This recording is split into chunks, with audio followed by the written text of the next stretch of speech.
los soldados heridos, los marineros náufragos, el personal médico, y sí, también los civiles y hasta los prisioneros de guerra, hoy en día son considerados grupos protegidos por las leyes internacionales de la guerra, que deben ser tratados con varios cuidados y consideraciones especiales, sin importar su nacionalidad, credo ni afiliación, aun cuando se encuentren en medio de una zona de combate.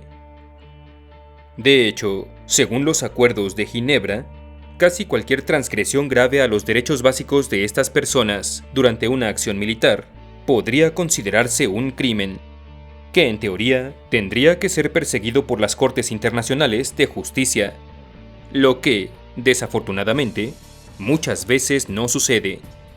Pero, ¿sabes exactamente qué acciones están prohibidas por ley contra dichos grupos?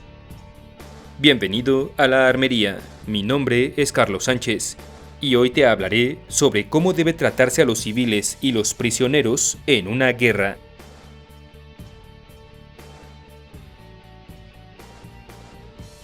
El primer y segundo acuerdos de Ginebra, celebrados el 12 de agosto de 1949, están enfocados en proteger los derechos humanos de los soldados heridos o enfermos, del personal médico, de los capellanes militares, del personal civil herido o enfermo de apoyo militar, de los náufragos civiles o militares, y de los civiles que espontáneamente hayan tomado las armas para defenderse de una invasión. Específicamente en dichos acuerdos se enuncian los siguientes puntos. Número 1. A la Cruz Roja y la Media Luna Roja internacionales debe permitírseles el acceso a una zona de guerra para proveer apoyo humanitario. Número 2. Los heridos y enfermos deben ser respetados sin discriminación por su género, raza, nacionalidad, religión, inclinación política o cualquier otro criterio. Estos individuos no pueden ser asesinados ni exterminados, o sujetos a tortura ni experimentación biológica. Número 3. Los heridos y enfermos deben recibir el trato adecuado y ser protegidos contra cualquier tipo de pillaje y negligencia médica. Número 4. Todos los bandos involucrados en un conflicto armado deben buscar y rescatar a los heridos, los enfermos y los náufragos, especialmente después de una batalla, e informar sobre el paradero y la situación de estos a la Agencia Central de Rastreo y Protección de la Cruz Roja Internacional. Dentro de la clasificación de náufrago, se incluye a todo individuo que haya quedado a la deriva por cualquier razón, incluyendo a aquellos aviadores que se hayan visto forzados a amerizar en el océano. Número 5. A los buques militares se les prohíbe capturar al personal médico de un buque enemigo, pero sí pueden capturar a los enfermos, heridos y náufragos a bordo de él, siempre y cuando el navío captor pueda hacerse cargo de sus necesidades médicas. Número 6. Los buques hospital no pueden ser usados para ningún propósito militar, y por lo tanto tampoco pueden ser atacados o capturados. Sus nombres y descripciones deben ser transmitidas a todos los bandos para evitar confusión. Número 7. El personal religioso y médico a bordo de un buque de guerra debe ser respetado y protegido. Si son capturados, debe enviárseles de regreso a su bando tan pronto como sea posible.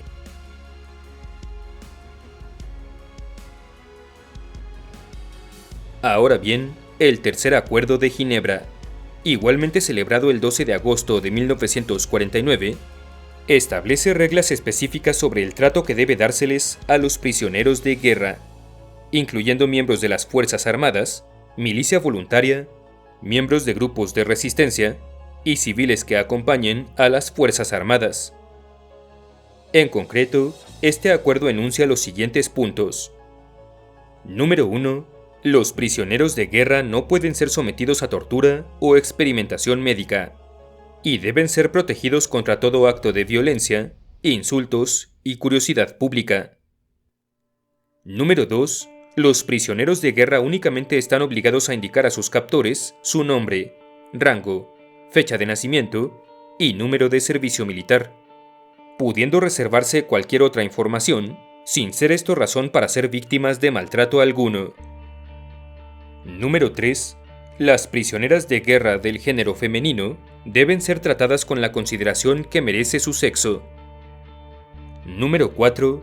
Las fuerzas de captura no pueden involucrarse en represalia o discriminación alguna con base en la raza, nacionalidad, creencias religiosas u opiniones políticas de sus prisioneros. Número 5. Todo prisionero de guerra debe ser alojado en un lugar limpio y adecuado, y debe recibir la comida, ropa y atención médica necesarias para mantenerse saludable. No se les puede retener en zonas de guerra donde estén expuestos al fuego de bando alguno, ni tampoco puede usárseles para fungir como escudos humanos. Sin embargo, sí puede pedírseles que realicen trabajos de índole no militar, bajo condiciones razonables y con una paga justa. Número 6. Los nombres de los capturados deben ser comunicados inmediatamente a la Agencia Central de Rastreo y Protección de la Cruz Roja Internacional, y a todo prisionero de guerra debe permitírsele mantener comunicación con su familia y recibir paquetes humanitarios de parte de esta. Número 7. Los prisioneros de guerra están sujetos a las leyes de sus captores y pueden ser juzgados en cualquier corte de estos. Sin embargo, se debe asegurar la presencia de un representante competente para el prisionero, así como la imparcialidad y la justicia de cualquier juicio al que éste se vea sujeto. Número 8. Todo prisionero de guerra enfermo de gravedad debe ser devuelto a su bando inmediatamente. Número 9. Cuando el conflicto termine, todos los prisioneros deben ser liberados, y si así lo solicitan, enviados a casa sin retraso alguno. Número 10. A la Cruz Roja y la Media Luna Roja internacionales debe permitírseles reunirse con los prisioneros en privado, para examinar sus condiciones de confinamiento y asegurar que los parámetros de los acuerdos de Ginebra se estén cumpliendo.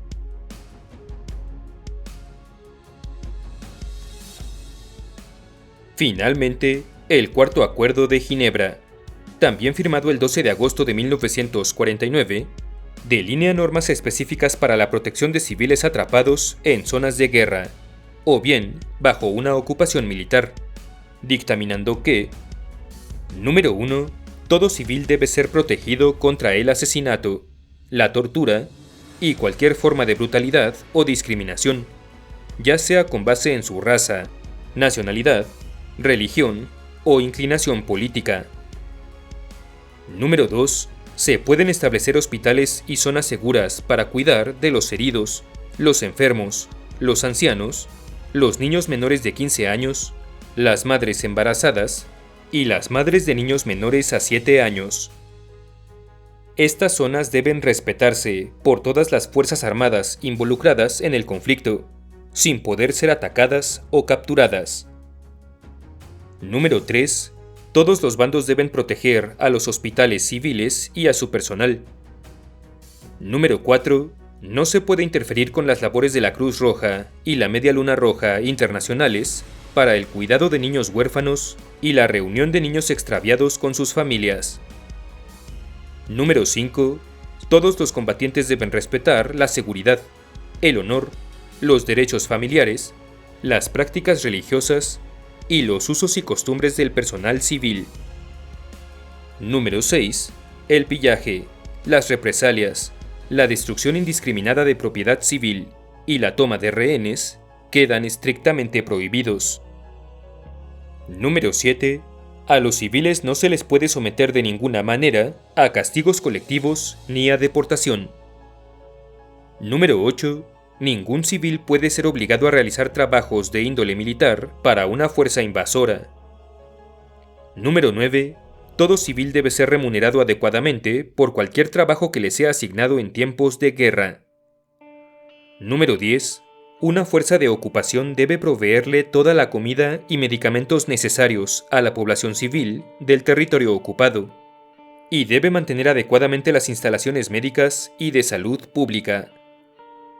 Número 11. Se debe permitir el libre tráfico de suministros médicos y de objetos de carácter religioso. Número 12. Se les debe permitir a los funcionarios públicos continuar con sus labores, y las leyes del territorio ocupado se deberán respetar y mantener vigentes a menos que representen una amenaza de seguridad. Número 13. Si el nivel de seguridad lo permite, a los civiles debe permitírseles regresar a sus vidas normales. No pueden ser deportados o internados, salvo bajo las más estrictas razones de seguridad, y en caso de que el internamiento sea necesario, a dichos individuos deben proporcionárseles los mismos cuidados que a los prisioneros de guerra. Número 14. La información personal de todo interno debe ser transmitida a la Agencia Central de Rastreo y Protección de la Cruz Roja Internacional. Número 15. Los niños, las mujeres embarazadas y las madres con niños, así como todo civil herido o enfermo que lleve internado mucho tiempo, debe ser liberado cuanto antes.